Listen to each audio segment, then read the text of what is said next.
दोस्तों, राजस्थान गवर्नमेंट गाय भैंस पालने के लिए 1 लाख रुपए का लोन दे रही है। और इसके लिए अगर आपका सिविल भी खराब है तो भी आपको ये रकम मिलने वाली है दोस्तों इस योजना में लोन लेने के लिए क्या पात्रता रखी गई है और इसके साथ ही क्या इसमें सिविल स्कोर चेक होगा और लोन लेने के लिए क्या कोई प्रोसेसिंग शुल्क देना पड़ेगा, लोन लेने के लिए आवेदन कैसे किया जाता है, आवेदन करने के बाद लोन मंजूर होगा या नहीं होगा, इसकी जानकारी हम आपको इसी वीडियो में देंगे। और लोन मंजूर होने के बाद कैसे मिलेगा और चुकाने की प्रोसेस क्या होगी और इस योजना में पहले आओ पहले पाओ के तौर पर लोन दिया जाएगा, ये सभी जानकारी आपको इसी वीडियो में मिलेंगी। तो वीडियो को लास्ट तक जरूर देखिएगा दोस्तों इस योजना का नाम है गोपाल क्रेडिट कार्ड योजना। राजस्थान में गाय भैंस पालने वाले परिवारों को प्रदेश सरकार बिना ब्याज 1 लाख रुपए का लोन दे रही है। सहकारिता विभाग द्वारा गोपाल क्रेडिट कार्ड योजना के तहत यह लोन बिना किसी झंझट के प्राप्त किया जा सकता है। सिविल स्कोर अगर आपका 600 से कम है तब भी आप आवेदन कर सकते हैं और आपका आवेदन रिजेक्ट नहीं होगा। दोस्तों इस योजना के तहत राजस्थान सरकार द्वारा ग्रामीण क्षेत्र में रहने वाले गोपाल परिवारों को 1 लाख रुपए तक का अल्पकालीन ब्याज मुक्त लोन मिल सकता है। यह लोन 1 साल के लिए दिया जाता है। लोन समय पर चुकाया तो कोई ब्याज नहीं देना होगा। इस लोन का उपयोग गोपालक गाय भैंस के लिए शेड, खैली निर्माण, चारा बांटा सहित इस काम से जुड़े आवश्यक सामान व मशीनरी खरीदने में कर सकते हैं।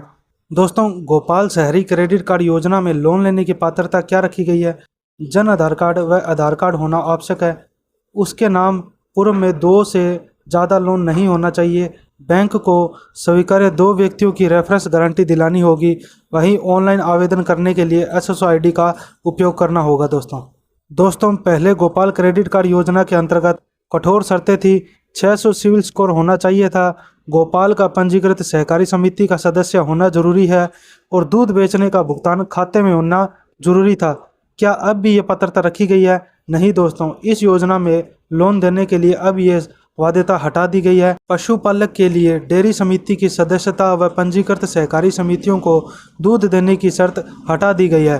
दोस्तों सबसे बड़ी बात तो यह है कि अब गोपालकों के सिविल स्कोर को भी चेक नहीं किया जाएगा, यानी 600 से कम सिविल स्कोर होने पर भी लोन नहीं रुकेगा दोस्तों इस लोन को लेने के लिए क्या कोई आपको प्रोसेसिंग शुल्क देना पड़ेगा? तो नहीं दोस्तों, गोपाल शहरी क्रेडिट कार्ड योजना में लोन लेने के लिए आपको कोई भी प्रोसेसिंग शुल्क नहीं देना पड़ेगा। आवेदन करने के बाद दोस्तों लोन मंजूर हुआ है या नहीं हुआ है, इसकी जानकारी कैसे मिलेगी? आवेदन करने के बाद राज्य सहकार पोर्टल से फॉर्म अपने आप ही गोपालक के नज़दीकी कोऑपरेटिव बैंक को भेज दिया जाता है, जहां जरूरी फॉर्मेलिटीज पूरी करने के बाद बैंक मैनेजर लोन मंजूर या रिजेक्ट करने की प्रोसेस करता है। कुछ गलती रह जाने या सही जानकारी नहीं होने पर ही आवेदन रिजेक्ट होता है।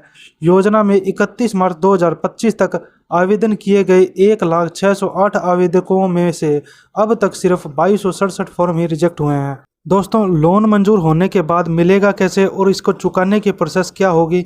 तो एक बार लोन मंजूर होने के बाद गोपालक परिवार के सदस्य से जुड़े कोऑपरेटिव बैंक के खाते में लोन राशि का भुगतान कर दिया जाता है। गोपालक इसे 12 आसान मासिक किस्तों में या 1 साल में एक मुश्त जमा कर सकता है। लोन को किस्तों में चुकाने के लिए गोपाल इसे ECS मैंडेट या पोस्ट डेटेड की चेक की सहायता से भी ले सकता है। फ्री ब्याज का फ़ायदा लेने के लिए लोन को साल भर की अवधि पूरी होने से पहले ही चुकाना होगा दोस्तों। तो क्या दोस्तों ये योजना पहले आओ पहले पाओ के तौर पर दी जा रही है? नहीं दोस्तों, राजस्थान सरकार के सहकारिता विभाग ने इस योजना में 5 लाख गोपालकों के लिए जिलेवार लोन देने के लिए गोपालकों का अलग अलग टारगेट फिक्स किया हुआ है। इसके साथ ही दोस्तों अगर आप इस योजना में आवेदन करना चाहते हैं तो आपको कहीं पर भी जाने की ज़रूरत नहीं है, आप सिर्फ घर बैठे ही इस योजना में आवेदन कर सकते हैं। तो इसमें आवेदन करने के लिए सबसे पहले आपको अपनी एक SSO ID बनानी होगी और SSO ID जैसे ही बन जाती है उसके बाद में आपको राज्य सहकार की ऐप पर क्लिक करना होगा। राज्य सहकार ऐप के मेन्यू सेक्शन में सबसे ऊपर गोपाल क्रेडिट कार्ड का चयन करें। अप्लाई फॉर GCC पर क्लिक करते ही एक नया पेज खुल जाएगा। यहाँ पर एक add new Gopal credit card और प्रोफाइलिंग के ऑप्शन पर क्लिक करना होगा। जन आधार कार्ड संख्या को दर्ज कर और मोबाइल OTP के सहारे उन्हें वेरीफाई करने के बाद योजना से जुड़ा ऑनलाइन फॉर्म खुल जाएगा। यहाँ आवेदक की बेसिक जानकारी जन आधार कार्ड से ऑटो ही दर्ज हो जाती है दोस्तों। और कुछ अन्य जानकारी जैसे गाय भैंस की संख्या और उनकी दुधारू क्षमता व अपने एड्रेस व बैंक खाते से जुड़ी जानकारी यहाँ दर्ज करनी होगी।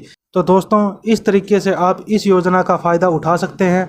हमने गोपाल क्रेडिट कार्ड योजना से संबंधित छोटी से लेकर बड़ी जानकारी, पूरी जानकारी आपको इस वीडियो में दे दी है। तो अगर आपको हमारी वीडियो अच्छी लगी हो तो चैनल को सब्सक्राइब करें और इस वीडियो को अपने दोस्तों तक जरूर शेयर करें। थैंक यू दोस्तों।